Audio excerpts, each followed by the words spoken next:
नमस्कार दोस्तों, क्या आप जानते हैं कि दुनिया में एक ऐसी जगह भी है जहां माता सीता ने जन्म लिया था। एक ऐसा पवित्र धाम जहां आज भी राम और सीता के विवाह की यादें जीवित हैं। एक ऐसा मंदिर जिसकी खूबसूरती किसी महल से कम नहीं लगती और एक ऐसा शहर जहां हर साल लाखों श्रद्धालु भगवान राम और माता जानकी के दर्शन करने के लिए पहुंचते हैं। आज की इस वीडियो में हम आपको लेकर चलेंगे नेपाल के प्रसिद्ध जनकपुर धाम और भव्य जानकी मंदिर की यात्रा पर। तो वीडियो को अंत तक जरूर देखिए, क्योंकि अंत में आपको एक ऐसी जानकारी बताऊंगा जिसके बारे में बहुत कम लोग जानते हैं। तो चलिए शुरू करते हैं हमारी माता जानकी की जन्मभूमि।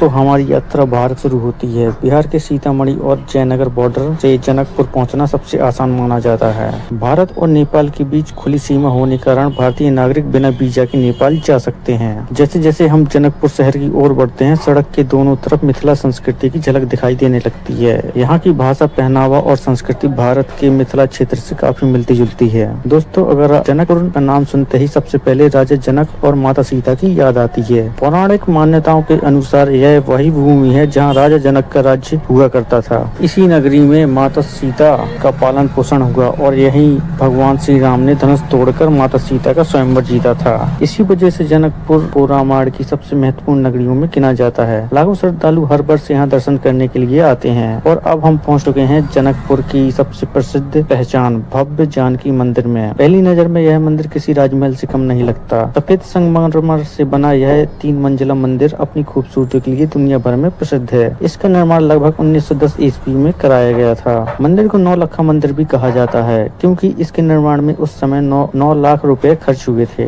मंदिर के अंदर प्रवेश करते ही एक अद्भुत शांति और भक्ति का अनुभव होता है। चारों तरफ राम सीता के जयकारे, घंटियों की आवाज और भक्तों की श्रद्धा का वातावरण दिव्य बना देती है। जानकी मंदिर के पास ही स्थित वह पवित्र स्थान जहाँ भगवान श्री राम और सीता के विवाह की स्मृति में विवाह मंडप बनाया गया था। हर साल विवाहित पंचमी के अवसर पर यहाँ भव्य उत्सव मनाया जाता है। हजारों श्रद्धालु राम सीता विवाह की झांकी देखने के लिए दूर दूर से आते हैं। दोस्तों, जनकपुर मंदिर सिर्फ शहर नहीं है, बल्कि यहाँ कई पवित्र सरोवर भी हैं, जिनका धार्मिक महत्व बहुत अधिक है। श्रद्धालु इन सरोवरों में स्नान करके पूजा अर्चना करते हैं। जनकपुर में सैकड़ों धार्मिक कुंड और तालाब मौजूद हैं। इन सरोवरों के किनारे बैठकर आप एक अलग ही आध्यात्मिक शांति महसूस होगी। जनकपुर मिथिला संस्कृति का केंद्र माना जाता है। यहाँ की प्रसिद्ध मधुबनी पेंटिंग पूरी दुनिया में मशहूर है। शहर की दीवारों और मंदिरों में आपको मिथिला की कला देखने को मिलेगी। स्थानीय बाजारों में रंग बिरंगी पेंटिंग, हस्तशिल्प और पारंपरिक वस्तुएं मिलती हैं, जिन्हें आप अपने साथ स्मृति के रूप में ले जाते हैं। दोस्तों, अगर आप जनकपुर आए तो शाम की आरती बिल्कुल भी मिस मत कीजिए। जब पूरा जानकी मंदिर रोशनी से जगमगा उठता है और आरती के समय भक्तों की आवाज गूंजती है, तब ऐसा लगता है मानो पूरा वातावरण दिव्यता से भर गया हो। यह वही पल होता है जिस शब्दों में बयां करना मुश्किल होता है। यह सिर्फ एक धार्मिक स्थल नहीं, बल्कि रामायण काल की जीवित स्मृति है। यहाँ हर गली, हर मंदिर और हर सरोवर माता सीता और भगवान श्री राम की कहानी सुनाता है। जनकपुर धाम से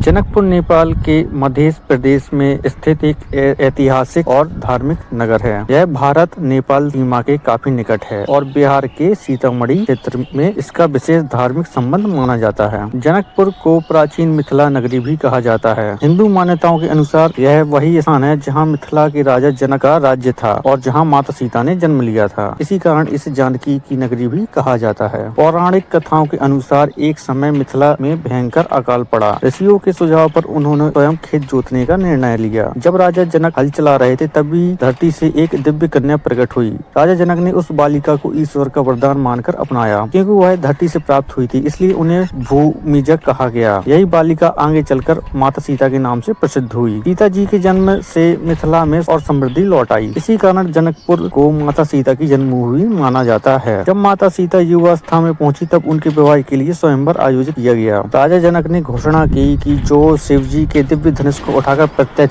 चढ़ाएगा, उसी से सीता का विवाह होगा। देश विदेश के अनेक राजा और योद्धा आए, लेकिन कोई भी उस धनुष को हिला तक नहीं सका। तभी गुरु विश्वामित्र के साथ भगवान राम वहां पहुंचे। भगवान राम ने सहजता से धनुष उठाया और प्रत्यंच चढ़ाने लगे। इसी दौरान धनुष टूट गया। पूरी सभा आश्चर्यचकित रह गई। इसके बाद भगवान राम और सीता का विवाह बड़े धूमधाम से संपन्न हुआ। आज भी जनकपुर में इस दिव्य विवाह की स्मृति में भव्य उत्सव मनाया जाता है। जनकपुर का जानकी मंदिर नेपाल के सबसे प्रसिद्ध मंदिरों में से एक है। यह मंदिर लगभग 150 वर्ष पुराना माना जाता है। इसका निर्माण गढ़ की महारानी वृषभानु देवी ने करवाया था। कहता है कि उन्हें माता जानकी ने स्वप्न में दर्शन दिए थे। इसके बाद उन्होंने भव्य मंदिर के निर्माण का संकल्प लिया। सफेद रंग का यह मंदिर देखने में किसी राजमहल जैसा प्रतीत होता है। इसकी वास्तुकला में राजपूत, मुगल और कोयरी शैली का सुंदर मिश्रण देखने को मिलता है। रात के समय जब मंदिर रोशनी से जगमगाता है तो इसका दृश्य अत्यंत सुंदर लगता है। 3 मंजिला भव्य संरचना है, सैकड़ों सुंदर खिड़कियां हैं, विशाल प्रांगण है, माता जानकी की दिव्य प्रतिमा और राम दरबार और सुंदर नक्काशी और कलाकृतियां इसमें मौजूद हैं। मंदिर परिसर में प्रवेश करते ही भक्तों को आध्यात्मिक शांति का अनुभव होता है। अब जनकपुर के प्रमुख दर्शनीय स्थलों के बारे में जानते हैं। पहला है विवाह मंडप। मान्यता है कि यहाँ भगवान राम और सीता का विवाह संपन्न हुआ था। और दूसरा है धनुष सागर। यह एक पवित्र सरोवर है जिसका धार्मिक महत्व अत्यंत अधिक है। तीसरा है गंगा सागर। श्रद्धालु यहाँ स्नान करके पूजा अर्चना करते हैं। चौथा है राम मंदिर, जनकपुर का एक महत्वपूर्ण धार्मिक स्थल है। और 5वें नंबर पे आता है सीता कुंड। यह माता सीता से जुड़ा अत्यंत पवित्र स्थान है। जनकपुर में हर वर्ष विवाह पंचमी का भव्य आयोजन होता है। इस अवसर पर भगवान राम की बारात निकाली जाती है। हजारों साधु संत और लाखों श्रद्धालु इसमें भाग लेते हैं। पूरा जनकपुर शहर दुल्हन की तरह सजाया जाता है। यह उत्सव भारत और नेपाल की सांस्कृतिक एकता का अनोखा उदाहरण माना जाता है। जनकपुर धाम को भारत के अयोध्या धाम से आध्यात्मिक रूप से जोड़ा जाता है। राम और सीता के विवाह के कारण दोनों स्थानों के बीच एक विशेष धार्मिक संबंध माना जाता है। आज भी हजारों श्रद्धालु अयोध्या और जनकपुर दोनों तीर्थों की यात्रा करते हैं। तो दोस्तों, यह था नेपाल के जनकपुर धाम और भव्य जानकी मंदिर का संपूर्ण इतिहास। यदि आपको यह जानकारी पसंद आई हो तो वीडियो को लाइक करें और चैनल को सब्सक्राइब करें और कमेंट करके जरूर बताइए क्या आप जनकपुर धाम की यात्रा करना चाहते हैं। मिलते हैं अगली वीडियो में, तब तक के लिए धन्यवाद।